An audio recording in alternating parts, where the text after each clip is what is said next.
What is going on, everybody? Welcome to a live edition of Cage My IQ. As always, I'm your host, Cage. Join with me today to do the live predictions for, of course, NXT Worlds Collide and WWE Clash at the Castle 2022 is my boy, TK. What's going on, TK? Yo, what's up, brother? Thanks for having me. And those intro videos were fucking hot, bro. Damn, good shit, good shit. Yeah, I just did the first one. I did that the other day, and of course, I got to give props to the UW podcast for the actual intro that I used for the pre-recorded ones. I figure I'd get two for the live ones.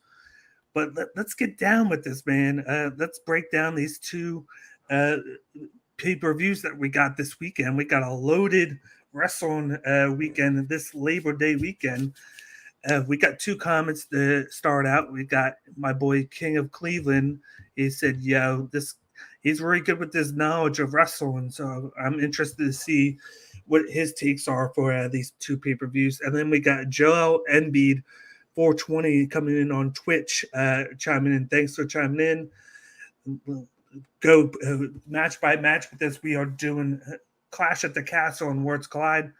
We're going to start with Worlds Collide, go through those five, and then we're going to go with the 5 or 6 with Clash at the Castle. He said, "Hey, Cage, what's going on, Cleveland?" But what are your opinions of these two cards before we start breaking these down? Bro, I'm fucking excited for this weekend. It's so much wrestling. I was at Dynamite last night. That was cool as hell. I'm so pumped for this weekend of wrestling. WWE is just bringing it under the Triple H regime over the past 5-6 weeks. It has been nothing but fantastic, compelling television, writing, booking, and these pay-per-views or PLEs this weekend. It's the first PLE under Triple H, Clash at the Castle. I'm so excited. He only put 6 matches on it, but he put so much into all 6 of those matches to make you very invested into them in the storylines behind it. And Worlds Collide, you know, they built this show over 2 weeks, and my God, did they do a great job of building it up and commingling Raw and SmackDown talent with the NXT and NXT UK talent and having them come on the show, or even like Butch Pete Dunne on FaceTime talking to Tyler Bate and motivating them. This is an important title. You need to go get it. I'm so excited. The only thing I'm upset about is that we're going to lose out on those sexy ass NXT UK titles, because there's a lot of I love them. Sexy one. Yeah, they're hot. But I can't wait, dude. I am so pumped for this show. So pumped for both shows, Clash at the Castle and Worlds Collide. And yes, I am going to All Out.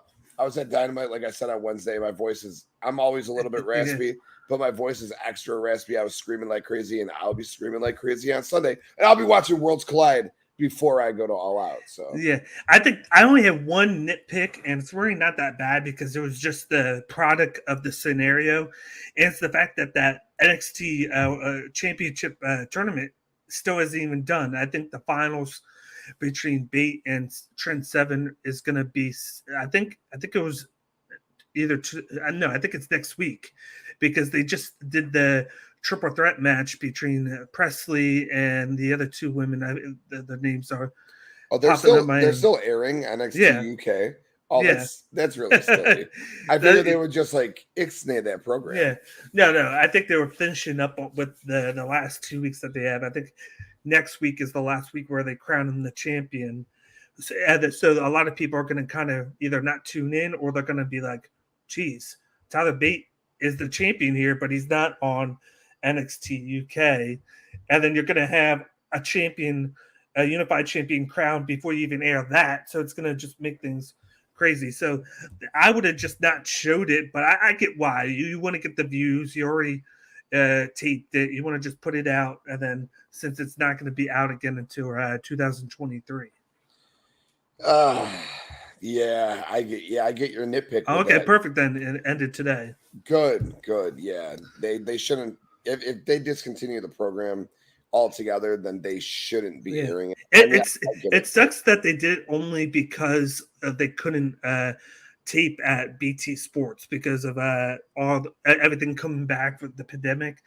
Something like that, you would have thought that they would have had like a backup facility to use somewhere, just for like until they found like a more permanent one, or if they would have just made a spot somewhere. But I guess that's why they're making it NXT Europe. I bet you they found a place somewhere else, and they're just going to make it like a European thing. Right. And I think you might have said it on one of the league shows or something that we did together. Yeah. When you look at NXT UK, it wasn't just like it was UK talent. It was a lot of UK talent. Yeah. But you had talent from Germany, Austria, UK, Japan. So NXT Europe makes a lot more sense. Yeah. I want to bring up one segment from Tuesday before we get started with NXT Worlds Collide. It just had me kind of laughing. It was something so simple and so dumb, but it just got me going. The whole Nathan Frazier and Axum one, where they're looking at the comics and they're talking about the British Rounds match.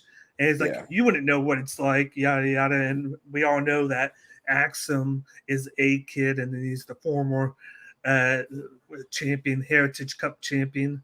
That's one thing I don't like is they don't even mention that Mark Coffey was the Heritage Cup champion. They don't even make any mention of it, like it didn't even exist. I was wondering why they did that and why they didn't have Mark Coffey and Mello do it. I love the Mello and Ricochet. That's dope as fuck. Yeah. But I was surprised that they didn't just do Gallus all over the place. Yeah, yeah. And I'm waiting for one name to be announced because they didn't announce him being with NXT, and they didn't even announce that he got released. But Noam Dar, he never got released. Yeah. He never got released, or he hasn't been there. So it's making me wonder at some point, is he going to pop up along with, of course, they still have, that very Russian that used to be champion that we love before he got hurt. And that's why they had the tournament to begin with. I'm wondering when he comes back. I think it's going to be I think they said a couple months that he should be back. That's going to be great. When you can have him going up against a guy like Bron Brekker. Yeah, absolutely. Yeah, we got one more. We got Wang Yang, Fire. Thanks for tuning in, Charles. But let's get started with of course, Worlds Collide. We got the Worlds Collide preview. I'll change the thing. The first match that we got for you on this, let me bring it up, is the Women's Tag Team Championship match. We got Katana Chance and Kayden Carter going up against Doudrop and Nikki A.S.H. What are your thoughts on this one? I think it's really cool. I was wondering who they were going to wrestle at the show, as they should have all the titles on here. And bam, out comes Doudrop and Nikki A.S.H. A couple of cool tidbits. I learned that this Nikki A.S.H. is now challenged for every women's championship in the company. That's pretty dope. And I love Doudrop coming back. They're both former NXT UK and NXT superstars. I love it. And I got, obviously, Katana and Kayden win. But the match will be a lot of fun. And I love that, they're bringing the Raw and SmackDown talent down on the show to help booster it. So I love it.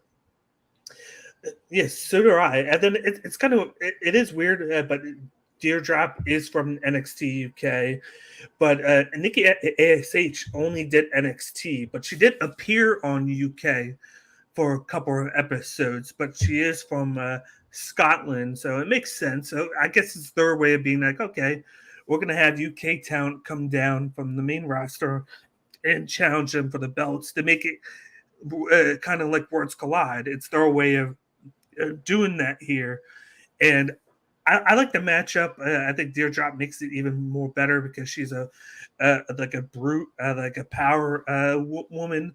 And then you got Nikki A.S.H. She's got that personality.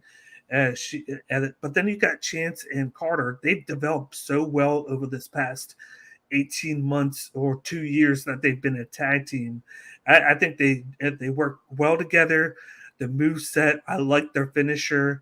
It's like they're the female version of if they would put Ricochet and Nathan Frazier together, but as women. That's what it is. And I think they're going to retain. I think this is just a way to get them on the show.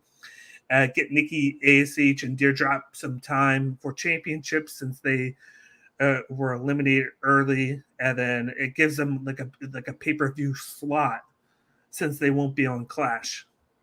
Yeah, absolutely. I love it. And yeah, Katana and Kayden have developed so well over the last 18 months, like you said. Their tag team chemistry is fucking just spot on. Love it. And that's a fire ass fucking picture right there. Yeah, like they had this for a couple of them, but then they have like the main one for the other three. But I like this one the most, and the next matchup has the same one too. For the next one, we got the NXT. Okay, I just switched it. We got the NXT North American Championship, which is Carmelo Hayes defended it against SmackDown's Ricochet. What are your thoughts on this one? Yeah, we knew Melo had to have a match at Worlds Collide. He had been tweeting about it. Who's Melo going to fight? Melo had the main event slot on the go home NXT before Worlds Collide.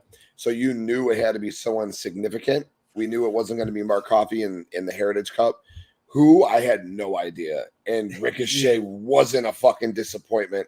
This match is going to absolutely bang.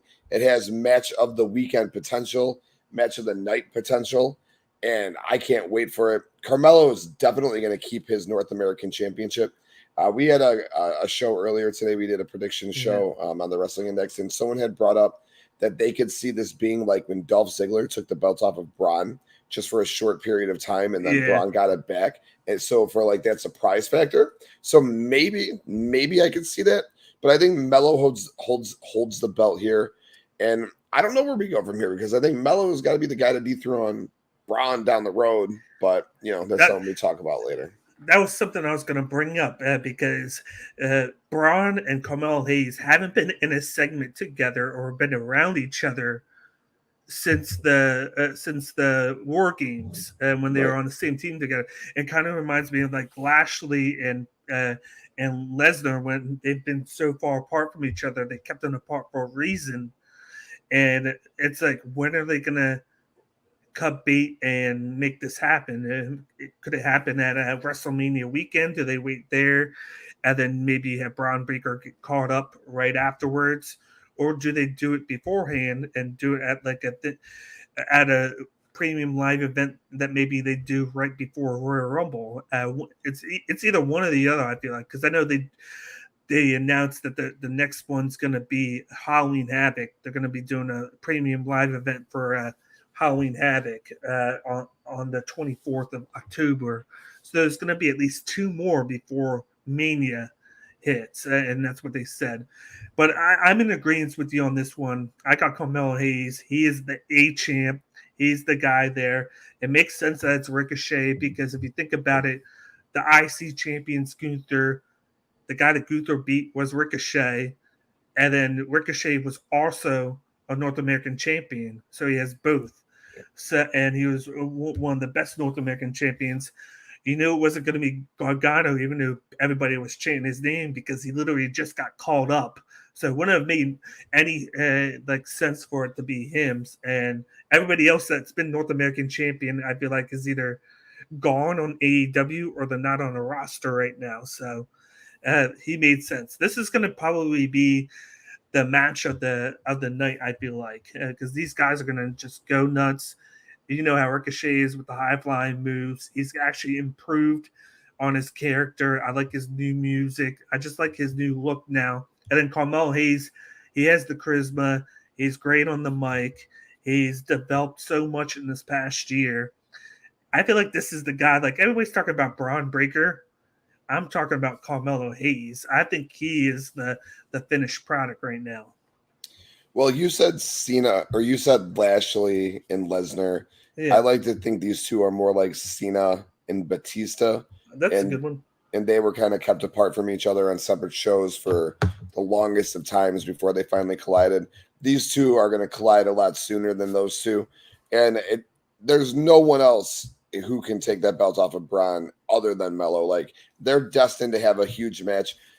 They should save it for WrestleMania weekend. I don't know if they do. They're not going to have a draft until WrestleMania anyways, so you can easily just fucking play this out. You don't have to rush either one of these guys to the main roster right now. You got more than enough talent to hold over from now until WrestleMania time. So slow build it, get this fucking match started, the build in like Royal Rumble time, have it at WrestleMania. Melo takes it, Bron goes up. But you can also argue that both guys are ready to go up, and Melo don't even need to take that belt off of him. So, we'll see. But I love both. I love both of those guys, and this match is gonna fucking hit hard. Now, here's my last question: who do you think takes the NXT North American Championship off of Carmelo Hayes? I don't know, and maybe that's why doing something where they take it off of Ricochet, right, or they take it off of Carmelo now and put it on Ricochet, and then Ricochet transitionally loses it to somebody else would be cool. Or I think Apollo would be the perfect guy to take it off of him. Gives Apollo more credibility. I mean, Apollo, since he's been down there, has been losing like crazy. He lost to Zion Quinn, who then went and lost to, I forget the person's name, but the dancing Wesley. And Wesley, and that dancing person, I don't forget their name. And then he lost to fucking Grayson Waller this week. So like Cruz is losing like crazy. So maybe like a Cruz upset of Carmelo Hayes in the future wouldn't be a bad idea. I was thinking that, and then I was thinking I wouldn't even be surprised if somehow they did Wesley and how they have him, because they've been trying to build him up a little bit. And what better way to really shoot him up than to put the belt on him? But then again, I feel like they can be slow playing his rise, because they've been the things that they've been doing with him has showcased, okay, we're taking our time with him because he's that underdog story and everybody's just biting on it. And your boy, you already brought him up, Nathan Frazier's right there too, man. He's got a star potential in the making. So that being his huge win upsets Melo. Melo goes and beats Bron, so that loss doesn't fucking matter. There you go. Let's move on to the next one. We got the Fatal 4-Way Elimination Tag Team Championship Unification match. You got Pretty Deadly, the Creed brothers, who are the NXT Tag Champs. You got Briggs and Jensen, who are the NXT UK Tag Team Champs. And then you got my boys, Gallus. What are your thoughts on this one? Like, NXT's been popping. Putting these shows together is going to make this hot. I wish you could just take all four of these tag teams, bring them up to the main roster right now, and fucking put them with the likes of the Usos and the Street Profits, because WWE's tag team division would be fucking crazy. This match has match of the night potential. Match of the night potential. Yeah. Yeah, no shit, dude. No shit. Match of the night potential, though. All four tag teams. The Creed brothers are everything you want in a tag team. They are reminiscent of the Steiner brothers to me. Julius is the fucking real deal. I think he can be future world champion like 5-6 years from now. I love this team. I want this team to be so successful in everything that they do. I love them. I love Briggs and Jensen. Gallus is fantastic. Pretty Deadly is good.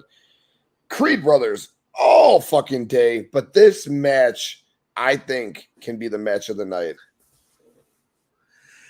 It could be, and like I like all four tag teams, of course. I'm with you with that. I think Julius Creed is one of the breakout stars right now in this tag team division. He's the one guy, kind of like Montez Ford with the Street Profits, where you feel like he can break out on his own. And we got him saying Gallus or Creed's Jensen sucks. I'm with him with that. I think within the order, I'm going to go. I think Pretty Deadly get eliminated first. Yeah. Then I feel like it's Briggs and Jensen, because I feel like Pretty Deadly will eliminate them or cause them to get eliminated. It's going to come down to the Creed brothers and Gallus. And I'm going to go with Gallus. And I feel like it's going to be because Roderick Strong cost them the title. Wow. I can dig that. And that's good storytelling right there. And it elevates Gallus. It elevates him, and then it hurts that they lose the titles, but then it doesn't hurt him as much because of Roderick Strong being the reason, and they can always get that rematch down the line, or work back up to get the title shot. I feel like that's where it is with these two guys, and I just like what they're doing now. I feel like they're close to main roster ready, but I feel like they want to give them a little bit more time, a little bit more seasoning to get to that point, because they don't have that many tag teams right now. I think bringing these UK tag teams in have helped the division a little bit right now, and Deadly have won it. Briggs and Jensen. I think it was just. I think they got it because of the injury at the time. I think that injury sucked for that tag team, and maybe they would have been in the spot had that not happened. But they put it on this. I bet you they did it because they knew where they were going with this all along, and that spot could have been interchangeable with whoever was the UK champion at the time. And I think the big thing here is putting the belts on Gallus, making them look important because they just came over. I thought they should have been over a year ago. I think them being on UK for 2 to 3 years was way too long for a trio like that, where they're 2-time tag champs there. You are Heritage Cup champion. I still don't know why they didn't put any title on Joe Coffey. For the love of God, this guy needs a championship. Maybe have him take the North American Championship. I don't know, but this guy needs a championship. But I got them winning this match. And you know what? Some NXT UK people are going to have to win throughout the night. It wouldn't just go all NXT. So that would make a lot of sense. And then you have the Creed brothers chase. It's always better with the faces chasing anyways. The saddest thing about this is just looking at this photograph, those sexy ass NXT UK tag team titles going away. Maybe they don't go away, and maybe, well, either way, are they going to just be the NXT titles? Are they going to make new titles? What's going on? Who knows? Because we've heard that the rumors that there's going to be new titles made. We don't know if it's all the titles or if it's just some of them. But you would think that maybe they go with the UK ones, but then I could see them giving that a facelift and then just turning the UK ones into NXT Europe and trying to make that small thing, and then they just keep them in the back until they start up NXT Europe next year. Yeah, that would make sense. But let's move on to the next one. We got the the triple threat match for the women's championship unification. We got the NXT Women's Champion, Mandy Rose. We got the NXT UK Women's Champion, Meiko Satomura. And then we got the number one contender, as she said, on NXT, Blair Davenport. What are your thoughts on this one? I love that they made it a triple threat. I didn't want to see Mandy lose. And as Ritter calls her, I definitely don't want to see Make Me Sad No More lose, as I think she should win this match. So putting Blair Davenport in here to take the pin is the perfect way to go. It'll be Meiko Satomura getting the win and being one of the people on the NXT UK side who wins.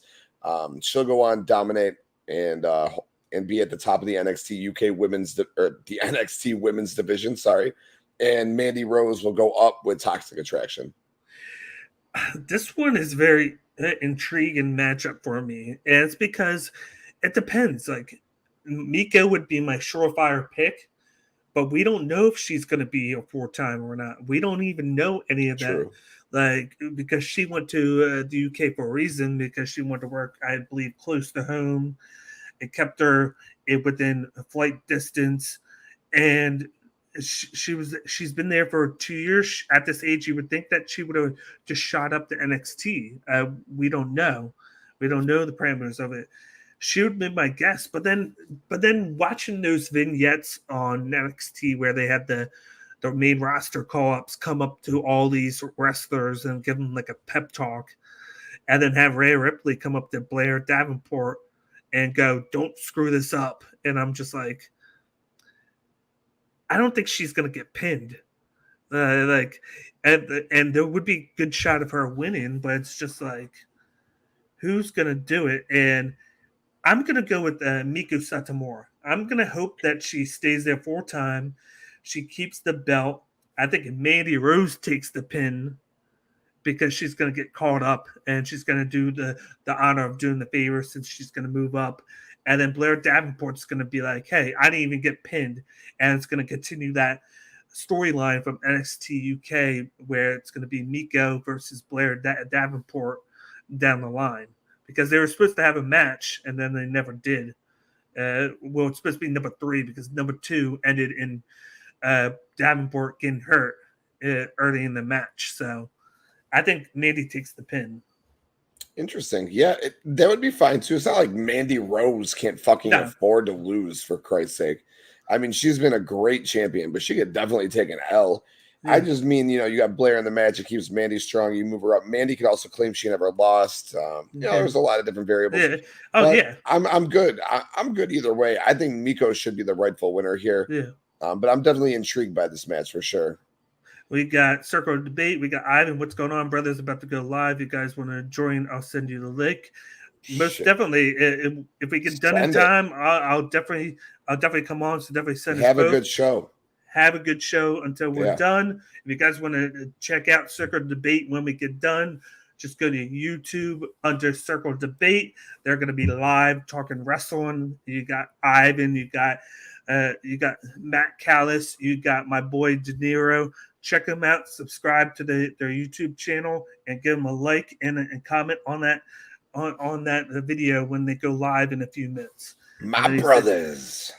And then he said, hit me up through Twitter. Definitely will. Then we got our boy Kofi Wheatston. We live, baby. Thanks for coming in here. You can check out all their stuff. Of course, they got one of the best wrestling podcasts in. I believe they just went to House of Glory this past weekend, if I'm correct. Let me know if I'm right or not, because I'm pretty sure I saw some of the footage that you posted on Instagram. But we're just finishing up with the NXT Women's Unification match. And now we're going to get started with the main event of when Worlds Collide. NXT Worlds Collide.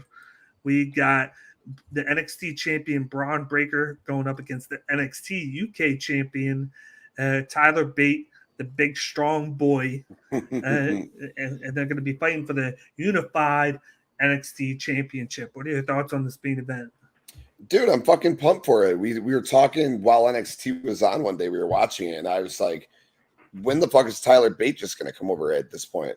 And then, like, an hour later, boom, there's Tyler Bate. Sign me up. Push all the chips in the fucking middle. I'm all in, dude. This is going to be a fucking horse fight, and these guys are going to whoop each other's ass. It's going to fucking bang. I can't wait. I'd love to see Bate win and Bron go up, but that's just not going to happen. This is Bron's. They're colliding worlds. There's no way that the NXT UK World Champion's going over here. It's Bron all day. He's taking both belts, standing strong to end the show. Yeah, and as much as I love Tyler Bate, he's actually one of my favorite NXT wrestlers right now. He has been the past 2 years kind of one of my underrated favorite wrestlers. I just like his personality. He's small, but then he's mighty. He's just that guy you don't think that's that good, but he's probably one of the most technically sound wrestlers on the roster right now. And I think he's going to make Bron Brekker look better. That's what he's there to do. Make him look like $1 million. They're going to have a great match. You saw him talk to Gunther. Him and Gunther went 45 minutes at NXT Cardiff, which is kind of funny because that's where Clash at the Castle is going to be this Saturday. But he gave him one of his best matchups in a loss. He's a 2-time champion. And then I'm just like, I want to feel like he might win, but I'm going to go Bron Brekker. And then I got a bold prediction here. A bold prediction. Like, this is going to be outlandish. I know it's not going to happen, but I wish it will, just to continue the story. What if somehow Trent Seven just comes back and costs them the title? What if they did release him, but what if they brought him back and just didn't tell anybody? And then he comes in and cost Tyler Bate the match. Yeah, that would be interesting for sure. I wouldn't hate it. I would like to see that feud continued out. I mean, you break Mustache Mountain up after all that time. You definitely would like to see a payoff, other than like the last episode of a show that's going away. Yeah. So, I mean, I wouldn't mind that. I don't think it's going to happen, but I wouldn't mind it at all. What's going on, Insight? Thanks for tuning in. This is one of my MMA buddies. You can check him out on Insight MMA on YouTube. He puts out stuff a couple times a week on there. Some great content. But yeah, like I hate the fact that they kind of ruined that heel Trent Seven because of the shutdown of NXT UK, because he was just get going. I loved the heel mentality that he had going on there. He was smug. He was acting like he was better than everybody. Like, they brought it up. They had to hurry up basically that the title match where they had Tyler Bate win it because they knew that they were going to be closing up shop soon. I just feel like that they can milk a little bit more of that out, and I feel like Trent Seven deserves to be on NXT right now to finish up a little bit of his career. But if he's not in it, it is what it is. But I think these guys are going to bang. It's going to be a great match. Like I said, Bate's going to make Bron Brekker look even better than what he is. He needs it. He needs the work to prepare himself for the main roster. I wouldn't even be surprised if at the same time Tyler Bate gets called up to the main roster after WrestleMania. That's how ready he is. So I got Bron Brekker winning, and then of course, like we said, we feel like he's going to lose that title sometime before WrestleMania. Yeah, I actually think Tyler Bate could and should be called up a lot sooner than that. I said that earlier this afternoon. Yeah. I think that if any one of the, I think between these two guys, Bron wins, Tyler Bate gets called up sooner. And I think that Pete Dunne will be Pete Dunne again, and Pete Dunne and Ridge will turn on Sheamus, bring Tyler Bate up with Pete Dunne and Ridge. There's your little fucking faction right there. Bang. He did say British Strong Style, and that's the name of the group, which I love. I love that they had Pete Dunne FaceTime him and then act like Pete Dunne, not Butch like a crazy lunatic, and then they had Gunther come up to him. I liked how they had both of them because they're two big rivalries that he had, and it shows you the story without kind of even telling you. Like that's one thing that I like that NXT does. But that finishes up the NXT Worlds Collide spot. I like how it's only 5 matches. It's only going to be 2-3 hours. It's perfect because for the two of us where we want to be able to watch AEW all out when it starts. It gives us plenty of time within that window to go from one to the other.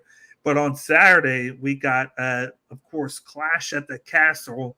It has a special start time of 1 p.m. Eastern, 12 p.m. noon Central Time for all you people in Chicago there, which is nice. We got another early card, but we got a 6 match pay-per-view here, or should I say premium live event.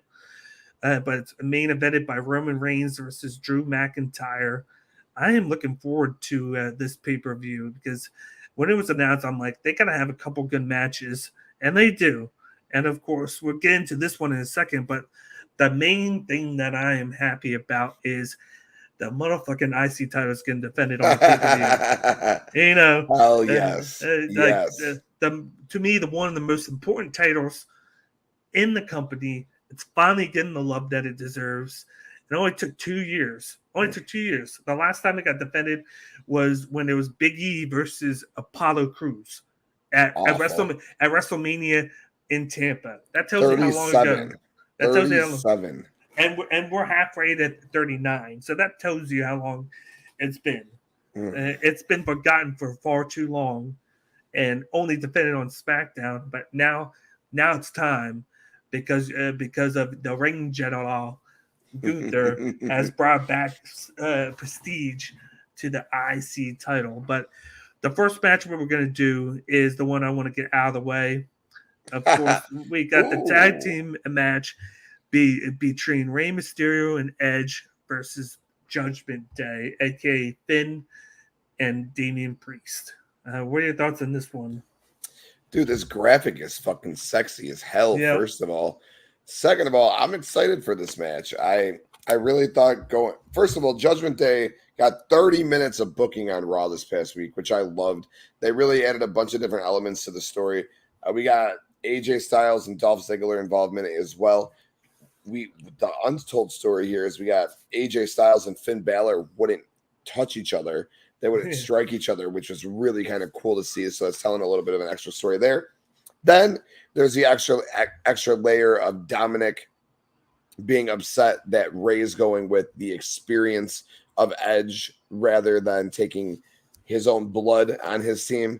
So naturally, you would think Dominic would turn here and join the Judgment Day.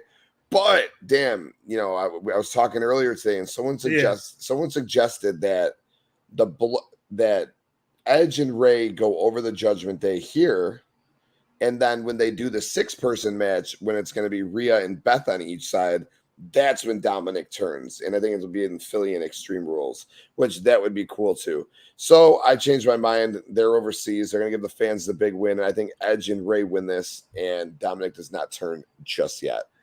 So you would think that they were doing a 3-on-3 in that one instead of kind of moving it to like an Edge and Beth versus maybe Finn and Ray and Ripley, or Priest and Ripley, because I feel like with them already doing Ray and Dominic versus these two, it would have been a little too much to then just go from a tag to a 3-on-3 match. I could see it. True. I could see it, but then I feel like you're kind of dragging it a little bit out more with that being you would have to wait until October for that. So it'll be another month of all these same things happening. I could see it, but I feel like this is finally the time we get him to turn, because we need this, because he's not doing anything. You got him getting beat up. It's kind of what happened with Finn. Finn was just like, I had enough of this. He was like, I'm going to the other side. It was like, I need to. And what better way than to turn on your father? You have Ray take the pin, so even though Edge is in the match, he doesn't get hurt by it as much. And then it turns into a whole thing where you can actually turn this into 2 different feuds. You can then do the whole Edge and Beth versus like Priest or Balor, and I would either do Priest and Ripley, and then you can do Dominic versus his father Ray, but then you still have that Finn and Dolph Ziggler that you can go back to, or AJ, if you feel like it. Like, you can break this into separate feuds just by having him turn here and having a Judgment Day win. Yeah, no, I'd be all in on Dominic turning. He needs to turn ASAP. He needed to turn like 6 months ago. So I am all for Dominic turning here. I just don't know if it'll happen because it's overseas. Like I said, that was a pretty good point. But everything that you said is fucking 100% spot on. I hope it happens. I hope you're right. I hope Dominic turns, and then you get a lot of little sub feuds to come from this one feud. No, I agree. But let's move on to the second match on Clash. We got the women's 3-on-3 match. We got Bianca Belair, Alexa Bliss, and Asuka versus Bayley, Io Sky, and Dakota Kai. What's your thoughts on this matchup? Oh, I can't wait. We've been building this match since SummerSlam. You know, I thought that we would get a Bayley one-on-one with Bianca, and then I thought that they wanted to hold off on Bayley getting back in the ring, which is why they put her in this 6-woman match. And then she had the one-on-one with Aaliyah, which ultimately confused me. But I can't wait. You have 6 amazingly talented women in this match. You got the tag team title thing going on where Io and Dakota are going to feel like they're screwed. You know Bayley's in her promo is going to be fucking hyping on that like crazy. I want to see Asuka mix it up with Io. Bayley finally get back in the ring, get her hands on Bianca. That'll be a lot of fun. I think Bayley, Io, and Dakota 100% need to win this match. Yes. There's no doubt about that to me. Bianca doesn't take the pin. Alexa, Asuka, whatever. Either way, it doesn't matter. But Bayley, Io, Dakota, 110% need this win. Then it sets up Dakota and Io rematching with Raquel and Aaliyah, winning the tag belts off of them. Bayley versus Bianca. Bayley could win that match for fucking who knows, dude. And then you have a month or 2 months from then, you know, when Io and Dakota win it or whenever that is, then you could have Sasha and Naomi come back then instead of rushing and forcing them back and trying to have all these returns at one time. So just like you had a bunch of sub feuds come out of that last match, you have a bunch of sub feuds come out of this match. And I'm looking forward to it. Go Bayley, go Io, go Dakota. Yeah, and for the one name, I'm just going to say Bliss, because when I said her first name, my actual, ALEXA went off and started playing music. Is that what that was? Yeah, it went off and started playing music, so I had to go mute and tell it to turn off. So I was wondering what that was, dude. So I'm just going to say Bliss for that, but I'm gonna like this match just because you're giving everybody work here. Like, of course, Bianca and Bayley are the main points of this because that's gonna be the big feud that's gonna be coming down. I think that one happens. If it doesn't happen in Extreme Rules, then it's gonna happen at a Survivor Series. But I think it happens at Extreme Rules and down the line, and I think Bayley winds up winning it because I feel like they're going to have Becky come back around Survivor Series, and you could get that Becky versus Bayley match like we've been screaming for a couple years because of the Bayley injury, and then Becky's been hot since then. She's been taking all the credit, and then we had a point in time where both of them were hot, where they both were champions on different brands, but now you finally got them on one brand. Just like you said, you got Io Sky and Dakota Kai. They did it perfectly where they had, of course, Aaliyah pin the wrong person. And then on social media, Dakota Kai said, I was even the legal person that the pin. Triple H give us our rematch. And then you even had some dirt cheaters getting involved in it, saying the same thing. So I feel like we're going to get that rematch where they wind up winning it. But you're going to have Bianca look great. You're going to have Bliss look good. Asuka's Asuka. I think Asuka takes the pin. I actually think that the Io Sky is the one that pins her, and I think cool. That's how it works. But you're going to have that one continue at some point on going down the line on like Raw and whatnot, lean to Extreme Rules. I think that's just like you said. I think that's something that they can do. They can have Io and Dakota win the titles, and then you could have Bliss and Asuka challenge them at Extreme Rules, or make it like a triple threat match between those two teams, and then of course Aaliyah in that match with Raquel, and that way you get them to get their rematch or whatever they want to do. But just like you said, you can split that off, and then you got Bayley and Bianca, where I have Bayley wind up taking the title from her because I think it's time. I think it's time you put the title on somebody else on the heel because you've had Bianca have it for the past. It'll be 6 months. Yeah, 6 months. So for half the year, and I feel like this is the perfect time to take it off her at the transition. So I got Bayley, Sky, and Kai win. Yeah, absolutely. I can't wait for this match. It's going to be a good one. Me too. I'm just happy that Dakota Kai is on the main roster. She deserves it. She spent all that time on NXT, got released, but then Triple H comes back, and he immediately signs her back and cars her up. I think it was the right move because now you just with bringing those two up and then having Bayley come back, you have a lot of women's wrestlers now. You got options now for not only the singles, but now the tag teams. And now you can actually work with it. And will they be able to do that? That remains to be seen. But I think that they can make things happen. Yeah, it's stacked fucking division. Moving on to one of my favorite matches on this card. We got, like I said, the Intercontinental Championship. We got the Ring General. We got Gunther versus Sheamus, my Uncle Sheamus. What are your thoughts on this one? Oh, dude, fucking match of the weekend, potential top 3 match I'm most looking forward to of the whole weekend. I can't fucking wait. When they had the Fatal 5-Way, I thought that either like Sammy or I don't remember who else was, or Riddick Moss, Madcap, whatever the fuck his name is. I thought that Moss would be the one to win the match and take on Gunther. I didn't think that they would go right away to this match. I thought that they would do this at WrestleMania and hold it off. But fuck it. If we're doing it, let's fucking do it. Big boy fight, meaty men. They're going to beat the fuck out of each other, and I can't wait. I think, like I said earlier, there's going to be a point where Pete Dunne and Ridge turn their backs on Sheamus.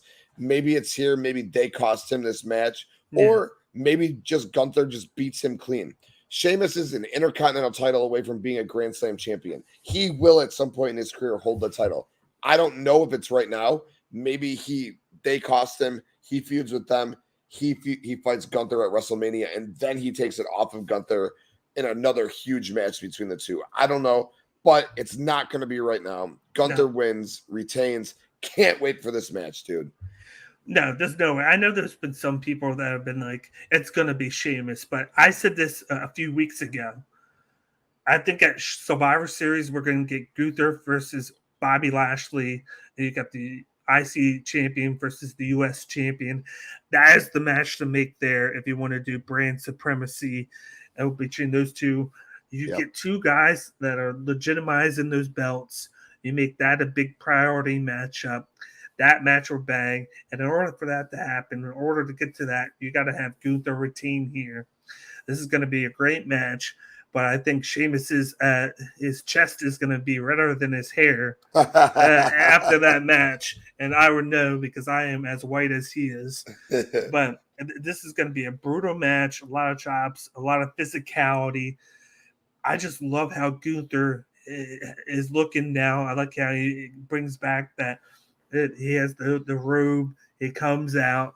He's just doing that whole I'm the ring general. This is my ring. It is sacred. I like how he continues that.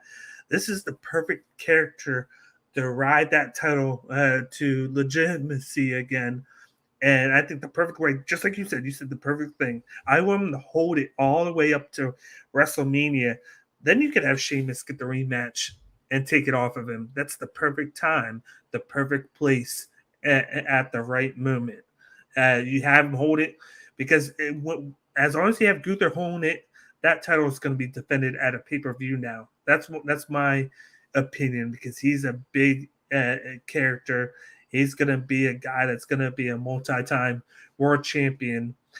I'd be interested to see if after Mania, because they did say that they were going to have the draft, but then now they're moving it to after Mania. I wonder if they pull a plug on have him drop the title to Sheamus and then move him to Monday Night Raw and doing a big shakeup. And I think that would be the perfect time to drop the title is have him drop it at Mania, then move him to Monday Night Raw and get him more coverage. I know he gets the coverage on SmackDown because it's Fox, but you got a 3-hour show. You got a lot more wrestlers there. I think there'll be a lot more people for him to work with. And then you can actually have him pull this off and have him do this with the US title. How badass would that be if he was the ring general and he pulls the US title and then he does this? And then even better is he puts the German flag on it. Oh God! And calls open challenges and shit. And then he calls it the German Championship or something like that. Something like that. That just like what what's his name? Kevin Owens would do. Yeah. And then Lance Storm. That'd be great. Yeah. Yep. That'd be great. But I think Gunther gets this one. It's gonna be a great match. It could be 15, 20 minutes. I think it might be one of the longest on the card. Yeah. And then he pours it out. I think they're gonna wait. I think they'll wait on the whole Butch and Ridge thing, Holland thing. I think they wait until maybe the Extreme Rules. I think they might wait a month to do that. I don't think right now is the time. I like how they did the tapings for SmackDown, and Pete Dunne has his old wrestling gear, so maybe he gets his name back. Maybe if they're just waiting to do it, and I think maybe that NXT video was just like a teaser for it when he was talking to Tyler Bate. It would be cool if he just like snapped out of it and he was, and all they were just like, dude, what have you been on? And he's just like, I don't know. I'm back. And like, then the Bruiserweight was back. And it was just like that, dude. That would be cool. That'd be great. But let's move on to the next matchup. We got a grudge match here between Matt Riddle versus Seth fucking Rollins. Yes, Riddle has his full name back as of the Tuesday. He is now Matt Riddle again. What are your thoughts on this matchup? Dude, I fucking loved the promo, the vignette, whatever it was on Raw. I even missed the second portion of it a lot. I was watching it on recorder on DVR, so it was recorded. So when they showed it a second time, I fast forwarded past it. I didn't realize it was a continuation of what they were doing, which is why you always got to watch the show. Yeah. And I rewound it. I was fucking enamored. I was just like, that's raw. That's fucking awesome. Riddle had me fucking bought into it. Like, Riddle, like, you know, Riddle's a real life tough guy, but I was like, Riddle wants to fuck Seth up. But Riddle got low with Seth first. And Seth's like, I'm going to fuck you up, Riddle. And I was just like, yes, yes, yes, yes, yes. And then it didn't even start and finish there. The first was the start at the beginning of the show. They go to earlier in the day where they're both just coming in. You had Riddle on the phone. You had Seth Rollins by his thing. And then Riddle looks over. And then you have Seth Rollins say something to him. That's why they did the 2-room thing, was because they were Bron before. But then something that everybody didn't see was after they went off, they both came to the ring and started brawling in the ring and had to be separated. That was the thing that happened after the show. That a thing caught and then put on social media. So I thought that was really cool, like a little nice add-on. This is like a great grudge match. And like, I feel like Matt Riddle's going to get put over in this one. I feel like they're going to do a thing with this where they're going to just have Seth Rollins lose on the pay-per-view again. Like he hasn't won on a premium live event in the past, I believe, year or so. I think it continues because I think they're going to continue it, and then they're going to come out of nowhere. And you guys made a point the other day where you think he's going to win the title. The world title. I think it could be a shock effect where you can have him somehow just break out the losing streak, win a match, get put in a title match, and then win the title. And because I feel like they're going to want to continue the story. I'm saying this now, so you can clock me this now for next Mania. But at WrestleMania 40 in Philly, I think Matt Riddle wins the title then. I think they're going to finally do it then. I think the chase is what is getting people with Matt Riddle. He's always come close to winning the title or winning the Rumble or winning the Money in the Bank. He's the last guy who got dropped off before Theory got the briefcase. And he's come so close each time, and the fans are just gravitating towards him. And now you're seeing the serious side of things. You're seeing this. He's usually goofy, and we hate that about him. But now he's showing this serious side, this more not sadistic, but this mean mentality now. Like he doesn't want to just wrestle. He wants to fuck Seth Rollins up.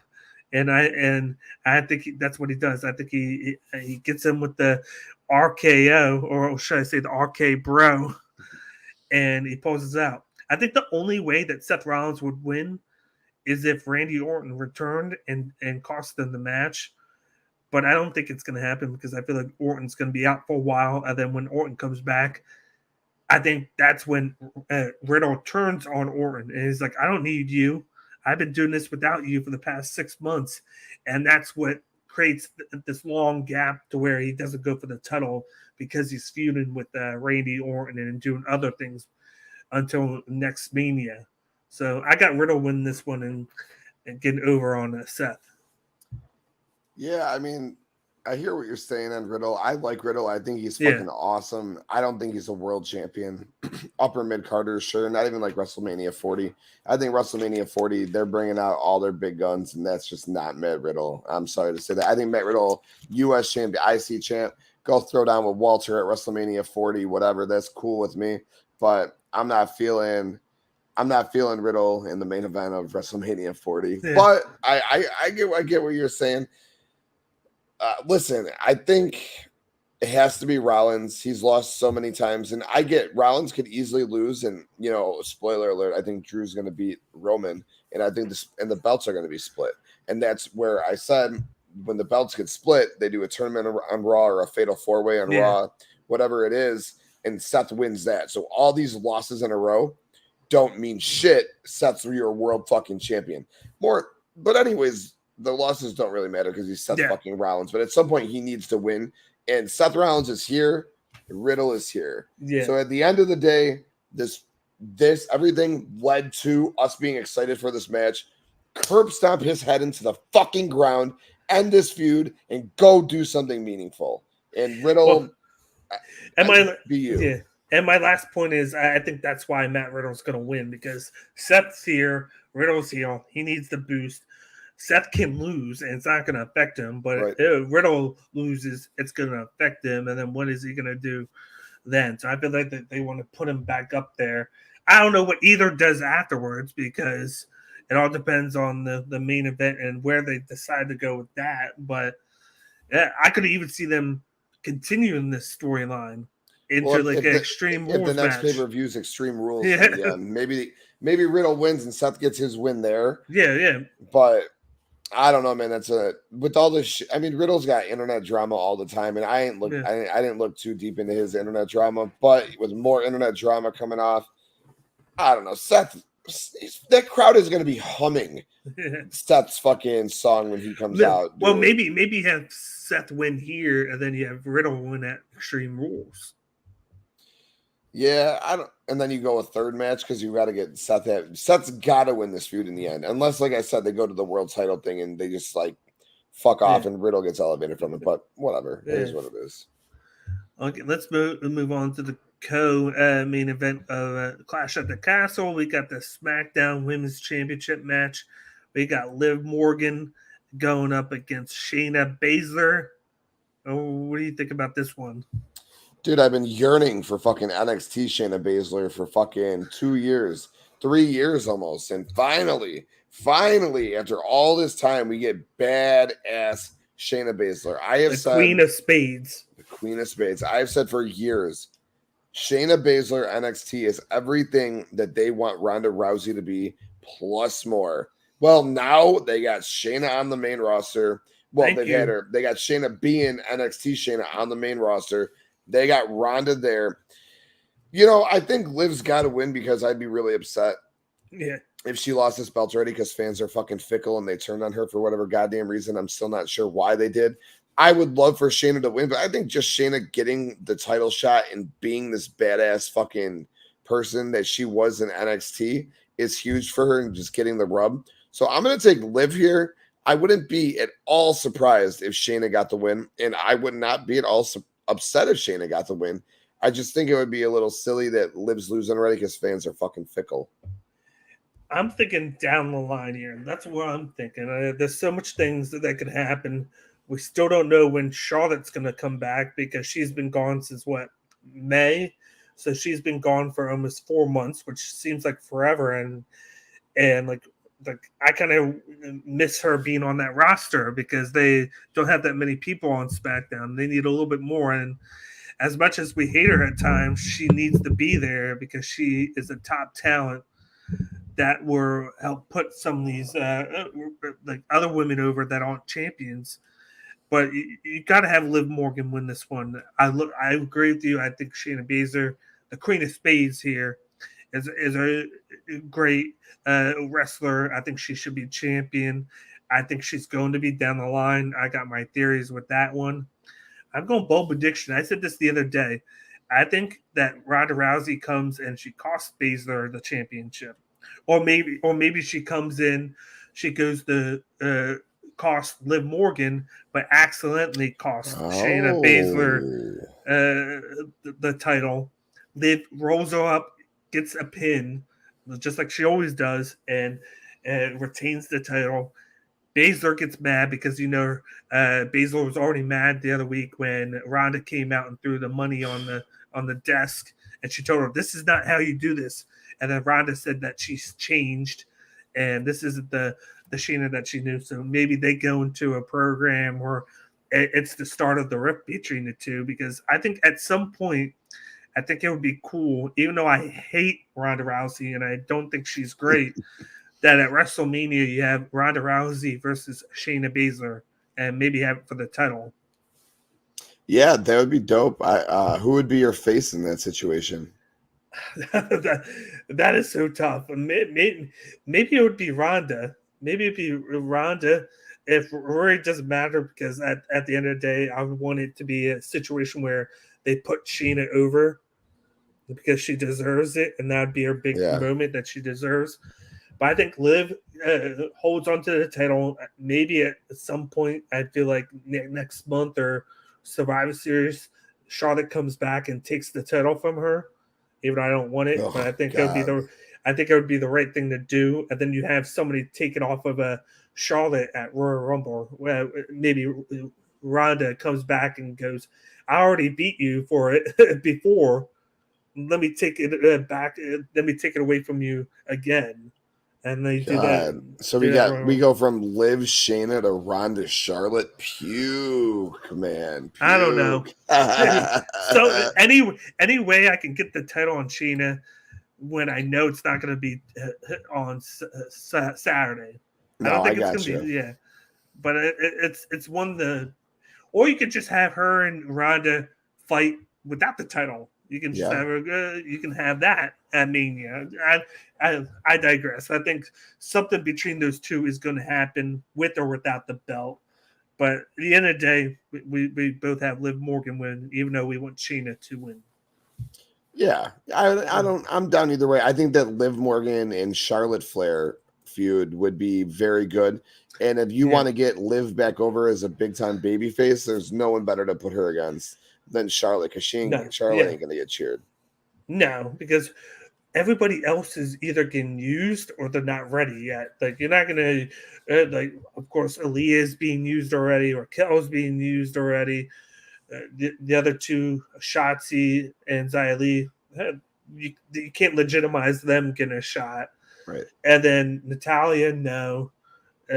What's her name? Sonya, no. But it'll be cool to see them actually use Sonya and have her win for once, and then try and make a move up. So it's like there's only one person left after this, and it's which makes total sense. First of all, because she is fucking the queen, and she is the fucking one of the best women's wrestlers in the world, and she brings the name relevance, and she instantly brings credibility to a Liv Morgan feud, and she either helps Liv get that huge face pop back, or do a double turn there.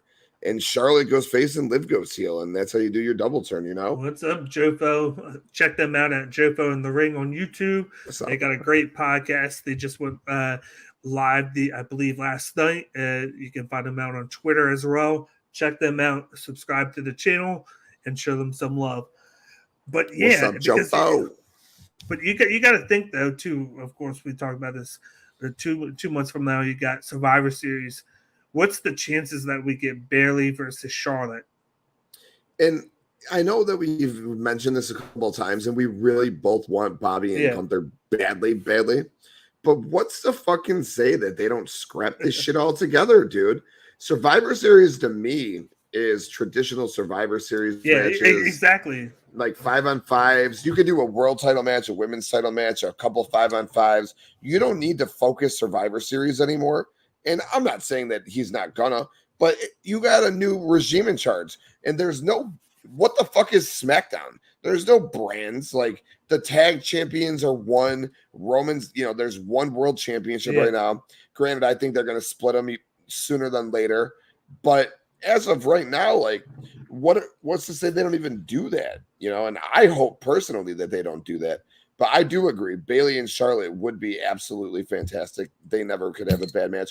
I want Bobby and Gunther badly, and the world titles could be split by then. But I do, in the same sense, hope that Triple H takes a nostalgic wrestling and goes back to some traditional Survivor Series matches, because that's what Survivor Series is.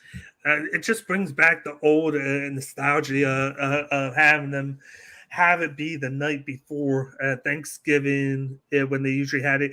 They would have it on like a Wednesday. That they didn't care. They would run it there. That's what made it so great. And then you would have 3 or 4 of those like 4-on-4 and 5-on-5 matches, or like a mixture of the both. And then you might have 1 or 2 singles matches towards the end. You have the title match, and then maybe like a grudge match. Like, I loved it. Like it made it stand out. And I feel like whatever it was years ago, Vince was like, we got the brand split. We got to have this brand versus brand. Such good shit. And it had to be something like that. And like, it was good. I thought the best was when they had NXT in it. I thought that was great. That was and he cool. gave it a reason. And he gave it a reason to be that way, because it was like, okay, you got 3 brands and you did it. And then they actually did the 5-on-5 matches and made it work. Yeah, And they it did was, make it work. yeah, Very interesting. And then they built stars in NXT. But again, that was that's a conversation for another day, yeah, and we don't have to worry about that anymore because he's gone. But yeah, you build these stars in NXT, and then Vince just takes them, and they don't exist. yeah. How don't you exist? They are live on your program weekly on television. How didn't this guy exist? Yeah. I digress.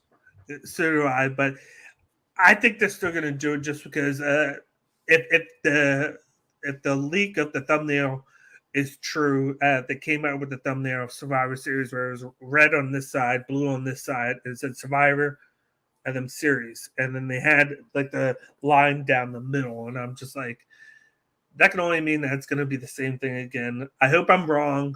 I hope they go back, or maybe they do this because they already have it out already, and then next year they go back to the legitimate 5-on-5, 4-on-4. But I feel like with that, they don't.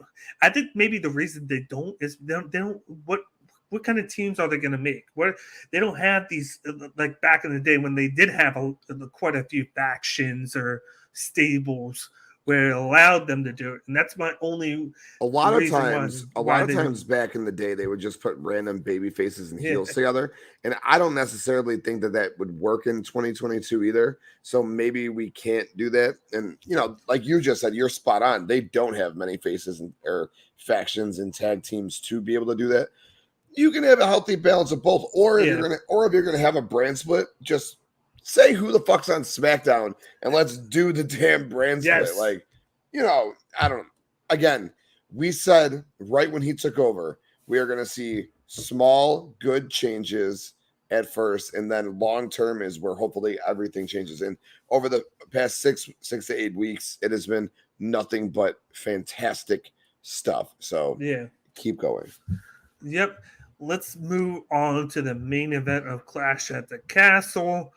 We got, of course, the unification. Well, not unified. The unified Universal Champion Roman Reigns, the Tribal Chief, put the ones out for your boy Devin, right there, versus Drew McIntyre. What are your thoughts on this main event? The Undisputed Universal Championship, I should say. The longest name in wrestling history, the WWE Yes. Undisputed Universal World Championship. Dude, Yeah. I can't fucking wait. These are two of the best wrestlers in the world. You're talking about Sheamus and Gunther earlier, big boys fucking slapping and fighting. These guys are going to beat the fuck out of each other. Yeah. The crowd is going to go crazy, man. I absolutely cannot wait for this match. You said earlier Tyson Fury is going to be sitting front row. I hope to God he does not interfere in this match. Nobody gives a flying fuck about Tyson Fury and Drew McIntyre. Nobody wants to see it. There needs to be one result that comes out of this match. I wanted Roman to keep the belt for about 2 years. Roman's had the belt for about 2 years. Yep. Roman Reigns is he's not just a superstar. He is a legend in the wrestling business for this title reign that he put on in 2022. I've also said for 18 months, there's one man and one man only who should take the title. It should have been, but titles now off of him. And that's fucking the man you're looking at in this sexy ass picture right here. It is Drew McIntyre. Not only is because he quote unquote deserves it, but that motherfucking man deserves it. He is godly in the ring, godly on the mic, in front of that crowd. Give him his moment. He beats the Tribal Chief. He is the new WWE Undisputed World Universal Champion. Yeah, I got some theories here. Like I'm going with you. I'm predicting that Drew McIntyre is going to win, but I got some theories for you for this match. We just said Tyson Fury is going to be sitting there at ringside. I'd be hyped up for him if he was having a boxing match with somebody. That's where he should be. Like he's great on the mic. He's great at boxing. He should stay there. Maybe if they use him on Raw or whatever, just having a couple minutes on the mic to hype things up for something. Yes, I can see that. But him and Drew have that beef, so he's going to be there. What is the denominator that is missing from this match. It is the two guys that aren't going to be competing by Roman's side because they can't go to Cardiff. And it's, of course, the Unified Tag Team Champions, the Usos. They can't go. And what do they usually do? They usually interfere in Roman Reigns' matches and help him retain the title. Every single one in the past 6 to 7 months, he's never won clean. He's always won because of them. So I think that's why Tyson Fury is there to give them that out to where he could help him win. I hope that's not the case. I hope that's not the case. I hope he's just there to sit ringside, and maybe when Drew wins, he confronts him then. And then whatever happens there. But I want Roman Reigns versus Drew McIntyre. I want a clean match. I want it to go long. We've talked about this. I hope Drew McIntyre comes out to his old music. Yes. And people said they want it for good. I say just do it for this. Just make it like special. Make this movement special. He's in Cardiff. He's close to Scotland. He's actually going to be doing the NXT Europe live event in 2 weeks. In 2 weeks in his hometown of Glasgow, Scotland. So that's why I think it's paramount that they put the belt on him. He can parade through Europe as the champion. He gets that moment over there in Europe. Everybody's going to be all about him. He deserves it since when he won it the first time. He had no fans, which sucked. That sucked for him because he kind of lost the moment, and his whole reign kind of blew because of that, because he didn't have the crowd there, and he's built off of the crowd with this as long as he's been face for the past year and a half. I think he gets it done. My wonder is when he wins, like you guys been saying, that they split the belts. How do you think they do that? Yeah, I think they just say that you're SmackDown's champion and we need a champion on Raw. So you're just the SmackDown champ and we're going to have a new title on Raw. And they introduce a new title. Maybe they introduce 2 new titles. Drew gets a new title on SmackDown. Seth gets I just go right to Seth. Yes. Seth gets a new title on Raw because it better not be any. You could say Bobby. I can make it. I can argue for Bobby. I can argue for AJ. I can argue for KO. There is only one fucking person it should be, and it's Seth, dude. It absolutely has to be Seth. I just don't see a way Roman's shoulder stay on the mat. I get it. It's hard to see that. I mean, after like 2-3 Claymores. Wait, and hold on really quickly. Why aren't the Usos going to be there? That's a story they've been telling. They're not going to be there because I don't think Jimmy can leave the country. Oh, so it's real life. They're not going to be there. What about the honorary Us? Oh, you got a point there. I forgot all about him. I forgot about Sami Zayn. Any chance that Tyson Fury is there to actually help Drew McIntyre? He has a point here. TW has a point. Does Austin Theory cash in and have to pick one title? So that also would be interesting and cool. I just don't think that Theory is anywhere near ready to be world champion. I think that that's going to be held off for a long time. I'll give you my theory on Theory. I don't think he's going to lose it to Johnny Gargano. No. I think my theory on Theory is that when Seth wins the Raw title, that Cody wins the Rumble, and then Cody beats Seth at WrestleMania, and then Theory cashes in on Cody at WrestleMania, ruins his big moment, and everybody shits all over it, and that would be fucking awesome. And that'd be great. I'd be all for it. But I think part of me feels like you could have, which would suck because he would do essentially what we just said, but do it this Saturday would be to have Drew McIntyre win, have his moment, and then Theory cash in, and he only can take one title. And that's the way you take it off and split it up now, is if that were to happen. Because how are you going to do it unless you have Triple H come out or you have that's exactly what you do. Triple H comes out and we live in 2022. He can be as blunt as to come out and say the USA Network wants a champion on Raw. He has Adam Pearce do it, since Adam Pearce has been the on-air guy to do all it would mean so much more coming from Hunter. He comes out, he says the USA channel wants a champion for Raw. I mean, it is literally that simple. Or Drew's not going to be traveling back and forth. That's it. But that's how I think it happens.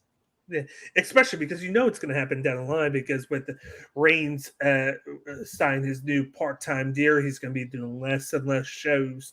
And with him doing less and less shows, how is he going to do both shows? Because like you said, UFC is going to be like, okay, he can do less shows, but why is it that he's always going to be on SmackDown and he's not going to be here? So we're never going to have our championship on Raw, which is in theory good for the U.S. Championship to build it with Bobby Lashley, but then you want that title there, like at least here and there, and it's not even that. It's there maybe once every 3 months, even lucky at that, maybe 4 months he makes an appearance there, and it should be more.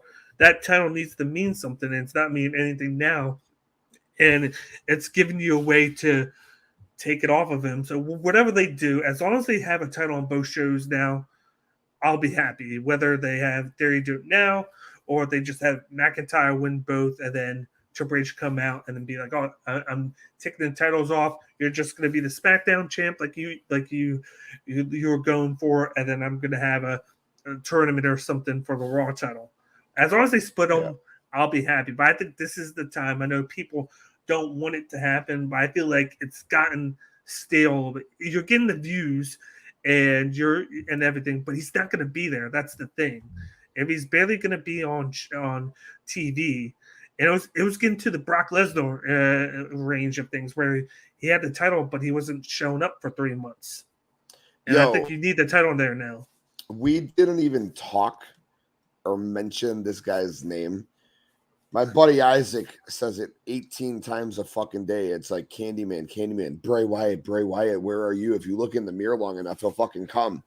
Do you think that he's in Cardiff, and do you think that his music could hit, or he could be the one to distract Reigns, like flickers of the lights, or like something weird happens and he costs Reigns the match?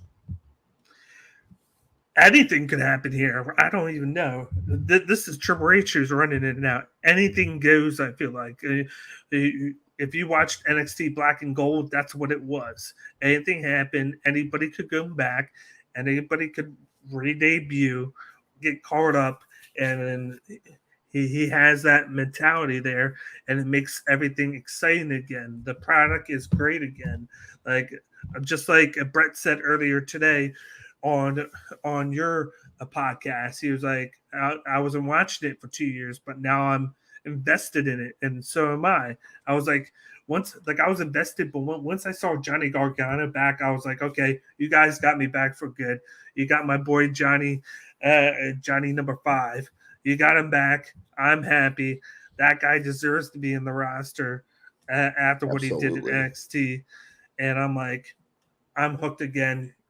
These are the faces that got me hooked to NXT. These faces. There's a point where I was watching only NXT and I was barely watching a Raw and SmackDown because the product was so much better, and they are showcasing all those talent now on the main roster, and I love it. Even Ciampa with The Miz, I'm loving it right now. I hope on Monday they go up. His name's Tommaso Ciampa again. Yes, as they should. I hope they wind up breaking him off from The Miz at some point and either getting better or teaming him up with Gargano, and then you have DIY back together for a little while. I'd eat that up, and then you can break them up and have them feud again. Yep. They'll be just like KO always. And Sammy on the main roster. Can you imagine that? I know people talked about that, but like have that as the title match, because I feel like Owens and Zayn are going to take the tag titles at some point, and then you can have them go. 100% they are. You have them go up against DIY. I eat that matchup any day. That's an indie match on WWE.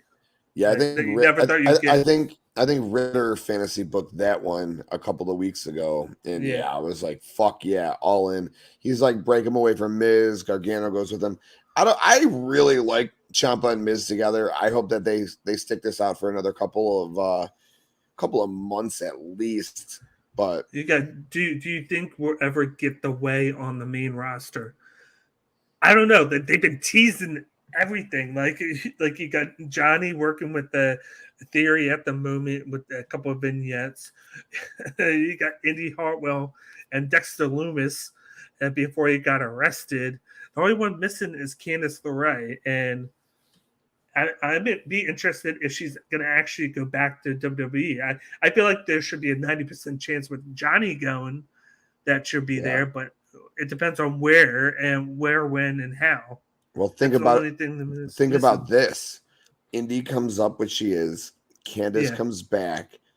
Dexter Loomis has been stalking The Miz because Johnny Gargano wants to look out for Ciampa and thinks The Miz is doing him dirty.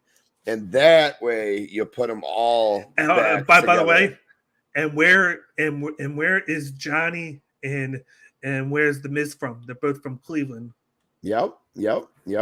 So maybe you can work. Loomis is actually there doing all this to Miz for Gargano. I doubt it, but you can fucking definitely lump all of that in together. Yeah.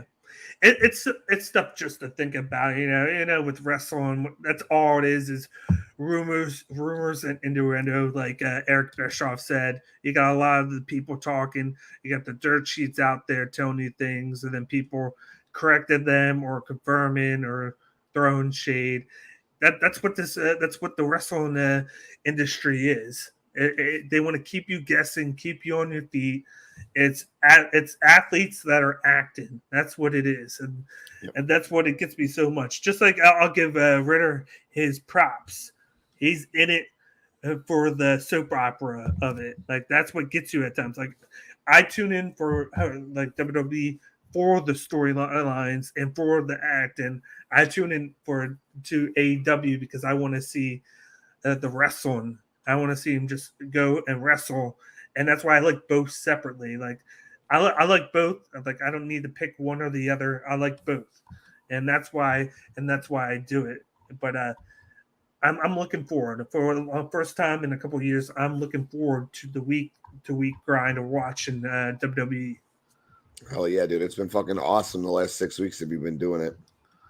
Yeah, but that wrapped things up with today's show. We went almost an hour and a half, which is perfectly great for both pay-per-views. I'll be coming on at some point tomorrow to do my breakdown of AEW All Out 2022. I had to do that one separate because that's just 14 matches on there. Dude. That's how bad. That's how crazy it is. Is we just did these two, and it was only 11 matches, and just that one's going to be 14. So much, dude. So, I had to separate that one. I'm going to do it tomorrow. I might even wait till tomorrow night because I want to exactly know after Rampage who that last team is. We expect that. I'm 99.9% sure it's going to be Dark Order.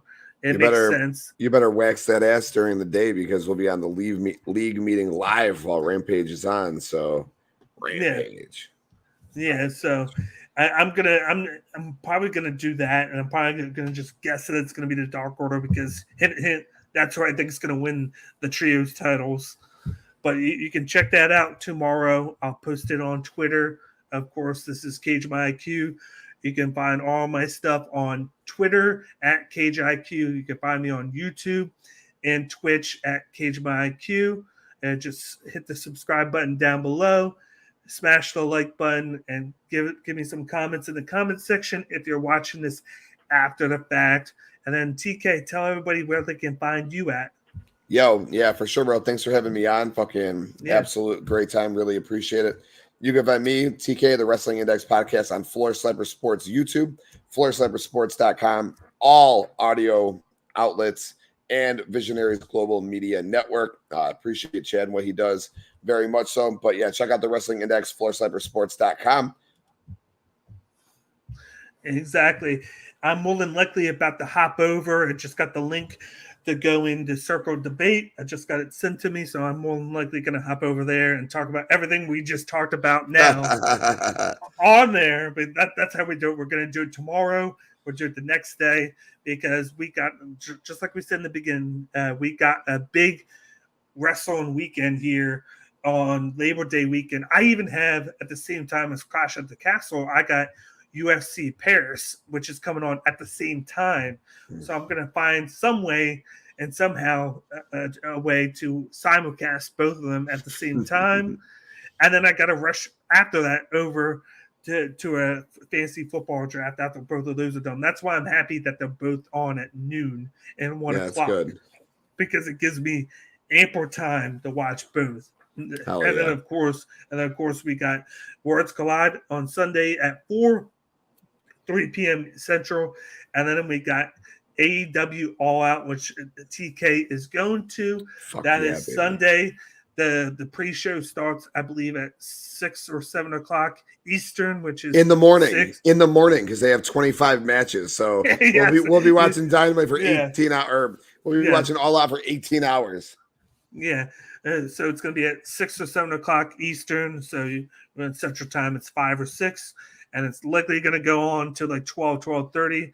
I can only imagine what stuff that they have built in for you, because if it's like anything like last year, we're going to get 2 people coming back and then 2 people debuting.